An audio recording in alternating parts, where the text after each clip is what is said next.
Ivan Pavlenko, From Family to Family, Chapter 3, Part 3.4.1, Marriage, read by Natalia Buzova.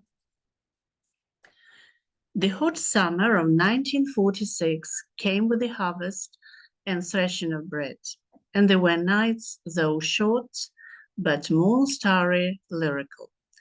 I liked Shura Bishanova more and more. I met her, saw her home. It was about getting married. My mother approved of my choice. Shura was an orphan. She had lost her parents in the hungry 33rd year. From the Kharkiv Children's Distribution Center, she, 5-year-old, had been brought to Yashniki, Poltava region, where she was brought up in the collective farm patronage. In 1939, the older pupils left it, and she, the youngest, was taken in by the childless head of the collective farm, Samila Sergeyevich Padalka. But in 1944, he was sentenced to 10 years for presiding over the Germans. The farm was described: a house, a barn, divided into 3 parts, soot, a cellar, a new barn on it. The household had a cow, a calf, a boar, a sow, and 10 small piglets. A cow, a sow, and 5 piglets were taken from the collective farm, and Shura had a calf, a boar, and 5 piglets. From the age of 16, in the spring of 1944, she began going to the collective farm to various jobs. It was also a postwoman. But one day, when she was in the club in May 1944, someone set the house on fire. The pantry where food was stored, as well as the thatched roof, burned down. The fire was extinguished, and the log cabin remained intact. Nothing burnt in the house. What remained was a bed, pillows, a table, 2 benches, 2 chairs, and a kitchen cabinet. Icons hung on the panels. Opposite them, a lamp. There were framed photos on the walls, hanging with rushniks. Some clothes remained. From May to November, Shura lived with her neighbor, Priska Vasilyevna Shostak, and continued taking care of her garden and household. She sold for piglets. 1 piglet cost 3,000 karbovanцы, and bought a gray fur coat, boots, high-heeled shoes, a woolen jacket, a dress, an embroidered shirt, 2 scarves, 1 black woolen with tassels and roses, and the other warm winter fabric and other things. In November, she sold a heifer for 4,000 karbovanцы and moved to live with Ivan Sergeyevich Padalka, Samila Sergeyevich's brother. There she took a piglet and a boar that had been slaughtered in the winter. In the spring, she moved to live with her friend Olena Ivanivna Pavlenko and her mother Maria Vasilyevna. The piglets were already slaughtered there. On March the 8th, 1945, at the collective farm meeting, Shura was chosen as a kindergarten teacher. The proposal was made by the head of the farm, Antin Trochimovich Galivets. He said, "I propose to choose Shura Bishanova as a teacher, since all mothers will prepare food for their daughters in the field, but no one will prepare for Shura." The nursery worked from spring to autumn, from the beginning to the end of field work, and for the winter was closing. In 1946, from March the 1st to April the 1st, Shura was sent to a month-long nursery school manager's course in Lochvitsa. At those courses, there was Varya Us from the village of Brissy, with whom Shura became friends. Varya offered to take a picture, and they did so together as a memory and one by one. They finished the courses, but the nursery did not open that year because the collective farm did not have food to feed the children. At that time, Shura was already living at the medical center together with a paramedic who was a midwife by profession, Nastia Grigorivna Vernogradcha, and worked there as a nurse. During the harvest, At night, she and Olena Ivanivna Pavlenko carried the sheaves from the field and the old men raked them. Sometimes she went to the granary because she had 3,500 of vegetable garden and was considered a collective farmer. At that time, I took a liking to her.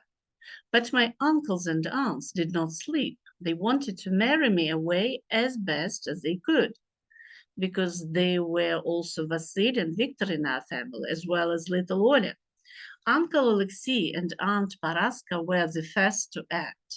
They were actually building a house at the sugar factory.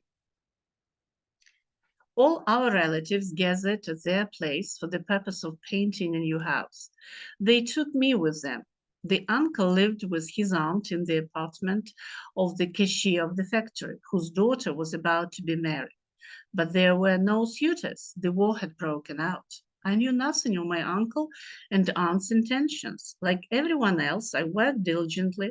I brought clay rolls and water to the women, smeared, ran, making time everywhere. At the same time, I joked with the daughter, and when people anoint the house, they definitely sing to make it fun. Here I was already singing as a nightingale, and as it turned out, the girl liked it. A few days later, Aunt Paraska came to the village as a matchmaker. She came to us and started to agitate for me. They have one daughter. The house is nice, and they are rich and influential people at the factory. The old woman said that they would teach you as much as you want, but if not, they will arrange you for a good job. The girl was really not bad herself, black-haired, with braids, 3 years younger than me, finished 10 grades, and had not yet worked anywhere. But my Shura was better for me. But I didn't say a word about her. I just laughed and didn't agree. So Aunt Paraska left with nothing. And after some time, Aunt Motrya from Sverigivka, my father's third cousin, told me to come to her place. At first I thought that she would be helped in some way, since she lived as a lonely widow. Her husband had died in the war, and her only daughter had been taken to Germany, and there she had married an Austrian. I came to my aunt's house and found out about the next matchmaking. A widow with a daughter who had recently returned from Germany also lived not far from her. I didn't want to go, knowing in advance that nothing would come of it. But the aunt persistently asked, "Look, maybe you will like her. Such a beautiful girl. The house is new. The roof is tiled." We left in the evening so that fewer people would see. We entered the house. There, they were already waiting for us because everything was tidy. They talked about this and that. Then they drank a glass each. The women went to the garden and we stayed at home. The daughter was showing me the album she had brought from Germany. I asked where she had been there and told her something about myself. It partially brought us closer. In parting, I promised that I would talk to my mother at home and give a final answer the following Sunday. And I said to Aunt Motrya, "The girl is nice. She's pretty, friendly, and talkative. But I have my own, to whom I have already agreed to marry." I left and never went to Sverigivka again. At home, I told my mother that I was going to get married. But what about the wedding? There was only one bag of grain left in the household, which Victor had planted in previous years. And on the collective farm, for the first half of the year, people were charged only 300 grams per working day. The state took away the rest of the bread. My mother and I got about 60 kilograms. There was no meat either. The boar was just growing up and there was no calf. Some chickens could be slaughtered for a wedding. We talked it over and decided how to behave, and decided the following. Since the whole family had no chance to survive a hungry winter, mother would live with Oля and Maria in western Ukraine, and Victor and I would stay at home. And after the wedding, we would harvest from ours and Shura's plots. While my mother was still at home, I began to prepare for marriage in my own way. Apples had just ripened. Victor and I picked up a bag of them and took them to the station in a wheelbarrow, and then I took them to Moscow. Someone had told me that they were expensive there. The road was difficult. In Bakhmut, I transferred from one echelon to another. I never made it to Moscow because the police chased very hard. I got off in Maloroslavets and sold them for a good price in half an hour. I made the next go to Maria's place. She taught in the village of Chemerin, Olitsky district, Volyn. There were no collective farms there yet. People owned their own land and lived well. When I arrived, the landlady with whom Maria was staying had baked white bread and pies. A bushel of grain there cost 150, 200 karbovantsiv, and here they cost 700, 800 karbovantsiv. Maria bought or negotiated for 50 kilograms of wheat, which I also brought home as a carrier. For a week, I could not turn my neck because I had strained it with the bag, transferring it from one warehouse to another in Rivne, Kazyatin, Ramadan, and hiding it sometimes in coal, sometimes in firewood. And in the first days of August, my mother and Oля went to Chemerin. There, the village council allocated a separate house for Maria, in which a family repressed for Bandera had previously lived. The relatives of the convicts were satisfied with such temporary lodges because the empty house quickly atrophies and turns into a dilapidation. So Maria was not in danger. She even corresponded with the former owners of the house.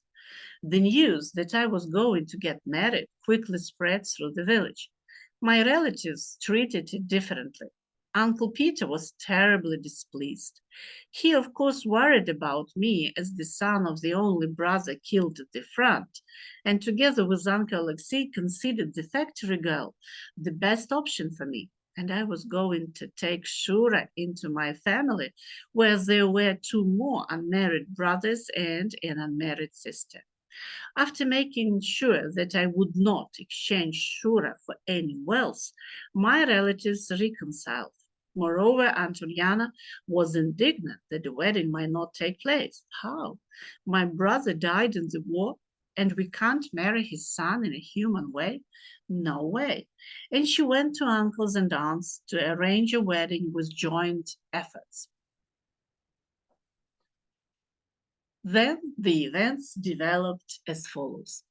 Each Shashenko family, and there were 5 of them, took it upon themselves to help with vodka, and we prepared some ourselves. And what about food? I bought 10 kilograms of meat at the collective farm for the money I had earned. I brought a box of tomatoes from the gardening team. We slaughtered a dozen chickens. We had some old lard, and Uncle Maxim, my godfather, gave me a large chunk. Aunt Uliana brought a goose. Almost everyone brought sour cream, which, according to the old custom, was served first on the table. 3 women mainly prepared the appetizer, my godmother Natalka Nabyvailova and my aunt Uliana and Hrisha Shashenko's Shura. There was no wedding cake, as there was nothing to make it from. Victor and I ground the flour on Uncle Andrew's millstones only for bread. On the last night, Uncle Maxim spent the night outside near the cellar so that someone would not encroach on the meat jello and some other snack that was stored there.